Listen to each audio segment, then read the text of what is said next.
Welcome to the Daily Influence, where our mission is to deliver a daily dose of positive influence that can uplift you personally or be shared within your sphere of influence. While not every episode may directly apply to your unique circumstances, we strive to provide insights and inspiration relevant to most people's daily, weekly, and monthly lives. Whether you are tuning in during the morning, noon, or night, the Daily Influence is here for you. Listen, share, and embrace the power of influence in your life. Hey everybody, Brian Smith here, and it is time to dive into the deep chapter of our book, Who Am I? And within that chapter, there are a lot of categories that we're going to go through. I'm going to set the foundation for Who Am I? It's one of the most difficult things I've ever done. It probably or could be one of the most difficult things that a lot of people do, is trying to learn or understand the question of who am I? And why is that important? Why is it important to know who you are and where you might have come from and what your foundation is built of? And when we're talking about influence and why we have the influence we have, why we do with the influence that we have, why we react the way we do, why we go fast, why we don't slow down, all the difficulties that we've talked about, why we can't be intentional, why do we communicate the way we do? All of it comes and stems from who am I? Carl Jung noted that, or made a statement that our vision will become clear only when you can look into your own heart. Who looks outside dreams, who looks inside awakes. We hope that this episode and the coming episodes within this Who Am I part of our work will help you come awake.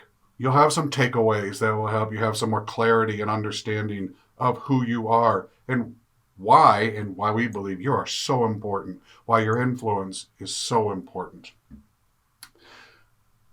Up till age 30, I never really reflected on who I was. I just went through life like we've been talking about, going fast, head down, get done what I can.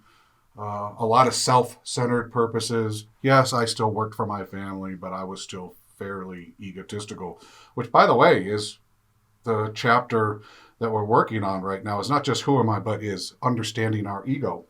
And I learned when I did slow down at 30 where that came from. I contemplated the influences of my foundation. I got back to my childhood and a clarity came. There was an awakening for me that my childhood, it doesn't define me, but it laid a foundation of who I am today. By the way, those of you that can see me on YouTube might note that I'm checking notes. This topic of who I am is pretty deep. It can trigger some negative memories, as it did for me, and you'll learn. It can trigger negative emotions, as it did for me. If you get there and it does that for you, we can't urge you enough. Get help, get a third party, go to a therapist, talk to somebody about this, somebody that you trust, somebody that is objective, somebody that's licensed if you need it, that can help you with some of the things that may come out of this who am I contemplation. Our goal here is to make this a healthy, positive influence for you. Unfortunately, getting there sometimes can be a tad upsetting. So my past is filled with so many different emotions: joy, sorrow, regret, anticipation, love, loss, anger, embarrassment. And all of these emotions came out as I dived into this who am I discussion. And then it made me think, who do I want to be? When I learned who I am, then I was like, well, who do I want to be? Do I want to be this person? Have I thought about being a different person?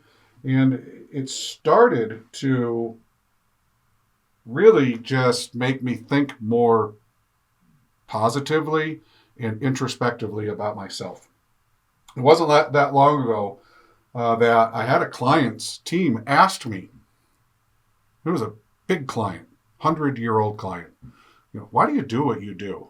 And I was like, well, it's what I like to do. And they wouldn't take that for an answer. They thought that it had to be something much more deep, much more detailed. Because of what I do for a living and what we have built over our time, they just couldn't understand how I would want to sit with a group of people in a room and just talk about their problems and talk about how to help them have a better organization that was already 100 years old. They just didn't get it. Why didn't we have somebody else doing this? Why wasn't it another team member, one of our employees, one of our contractors? And when I work with people, they always get something from me. That's my goal. Even before I understood who I was, that was my goal. In the old days, before I understood myself a little better, I think I was driven more by what I got from that feeling, okay? How it made me feel. That's where I started to understand and think about ego. I would do things to make myself feel better. I would do them the best I could, but it wasn't really back then for them. It was for me. And that's not bad. It's not bad. But that can grow into a larger ego problem when all we do, our goals are only for self. And even though we might do them well, if it's just for self, it's still not quite what it could be. The advantages of it, the opportunities of it aren't just quite what they could be. That came really into view for me one time when we had a client who came in and wanted our help. And he shared with us that he was the best leader, so good at what he was doing. He had all of these financial documents, yet he couldn't pay his bills, he couldn't pay his employees, and he couldn't grow his company. But he sat there in front of us and told us how great he was. And he had it all spread out for us on these really good-looking documents that looked really good. However, you can't pay the bills off documents. You can make yourself feel better. You can look at numbers. You can manipulate numbers. You can manipulate situations. And if you're a person that manipulates your reality and your perception to make yourself feel better, then you've probably got an ego issue. You've got an understanding issue. And you need to slow down. We told this client what he needed to do, what we could do to help him, and he left. 2 months later, he came back, re-engaged with us, and he was humbled by the reality of his decisions. He was humbled by what happened to himself and to his company. He was more humbled by how negatively he looked to other people, and he needed that to be fixed. If that's the motivation, it's okay. If it takes shock and awe to get us to understand who we are, that's okay. Oftentimes, shock and awe is the one thing that can snap us out of our ego issues, can get us to actually focus on who we are and who we want to be. It can get us to slow down and be more introspective of the type of person we are. Ego is purely human. The things we've just talked about are purely human. They are the things that can get in the way. They drive our personality. They drive how we communicate. They drive our perceptions. Ego can be complementary or it can be damaging. And our ego is one of the most difficult things to understand, also one of the most difficult things for us to control. Ego is your sense of identity. It can help and hinder you. It's your self-esteem. And for some, it's your self-worth. Ego is so powerful. It's such a powerful thing that humans have to deal with. And perceptions can play a huge, huge factor in what and how we address our egos, but also how others see us. How we act one way on camera or off camera is how Renee liked to put it in the foreword of our book. But our ego is driven by many, many factors. And it creates for many of us multiple personas. We can be one person out with certain people. We can be another person with other people. And ego can make us very different.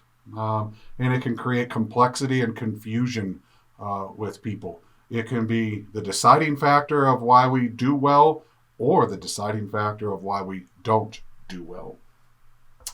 I have an example of it. We used to have an associate who was amazing. He's probably one of the smartest advisors that I've been able to work with. And on the outside, he was polished. Everything that everybody saw was polished, and he dressed well, he looked well, he articulated well, but he was a complete mess behind the scenes. The biggest example I have of this is he drove a really nice car, and on the outside of that car, it was always, always clean. But if you ever got in his car, it would look like a tornado went off. There were other parts of his life that were just like it. All the private parts of this person's life were a mess. All the public parts of this person's life were polished and clean and crisp. And there's a lot of people out there that are going through this. They have this difficulty. They've created this persona of themselves that they have to hold themselves up to. And when we do that, our ego gets in the way and it makes us do things and act potentially in very negative ways. The contrasts that we have to go through because of our ego are some of the most challenging things that you might have to deal with. The most challenging things that I have to deal with. So as you go through understanding your ego and what do you want to do with it?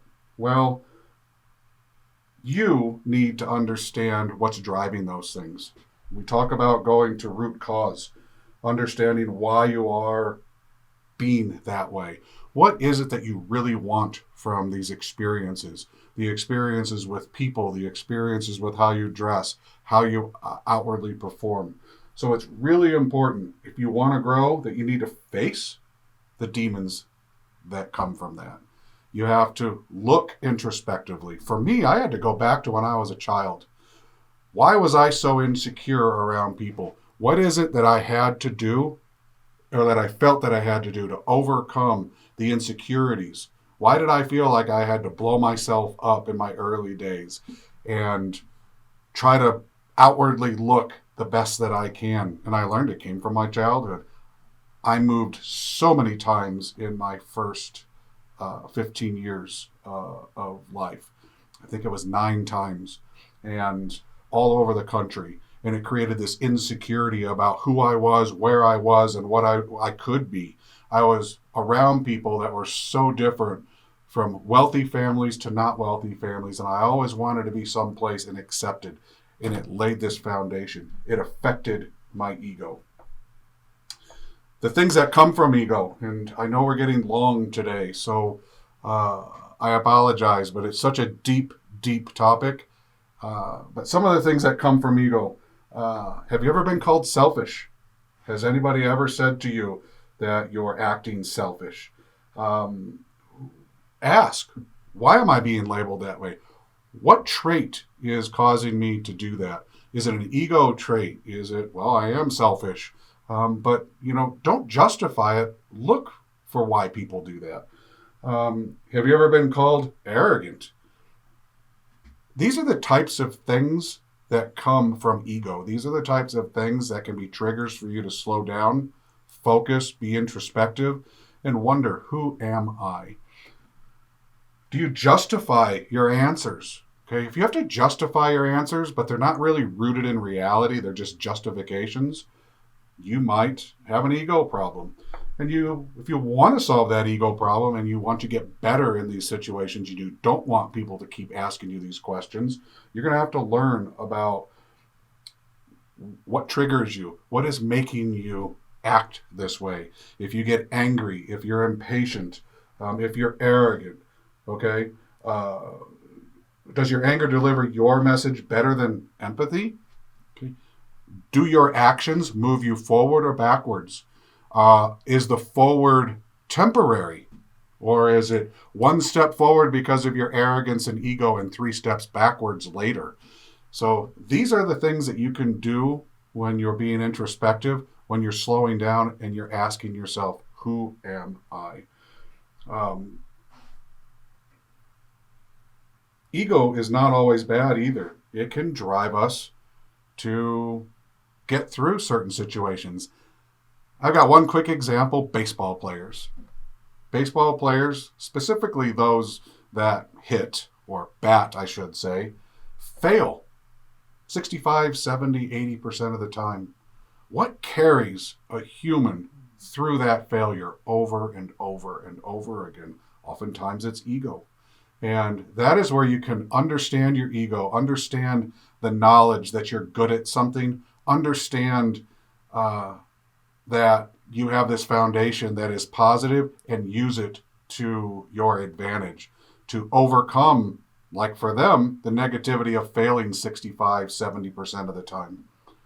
However, don't let that get in the way. Those same athletes can also fall prey to thinking that because they're athletes, because they think they're important, because they're good at something that people look up to, like baseball or football or politics, that their ego is so big that they can start to tell you things that they really shouldn't be telling you about.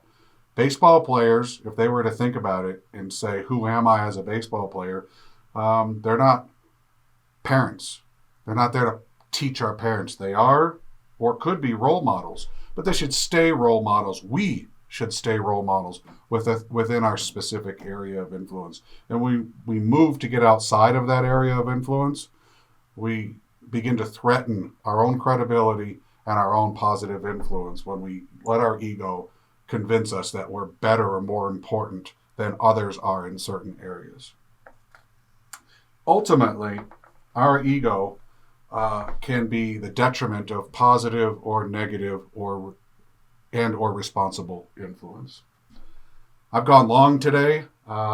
It's a deep topic, and I'm going to have a lot to say about who am I, ego, in the coming episodes. But here's the takeaways. Ego is your sense of identity. It can be complementary or damaging to your influence. We all have an ego. It's an important part of who you are, and it's a key part of being human. Know your ego and realize the importance as well as the risks that your ego has. Be respectful of those who are experiencing life around you. Consider your actions and the influence that you have on them, especially when your ego is involved. What's inside influences the outside. Remember, if you want to grow, face your demons and the things that hold you back. If you want to learn from yourself, ask others about their perceptions of you. And finally, be mindful of your impatience. Impatience can be and usually is a result of a certain amount of ego. Thank you again for staying with us through this longer episode, and I hope that you have a great, great day. I look forward to talking to you next about more ego, more who am I. Have a great night.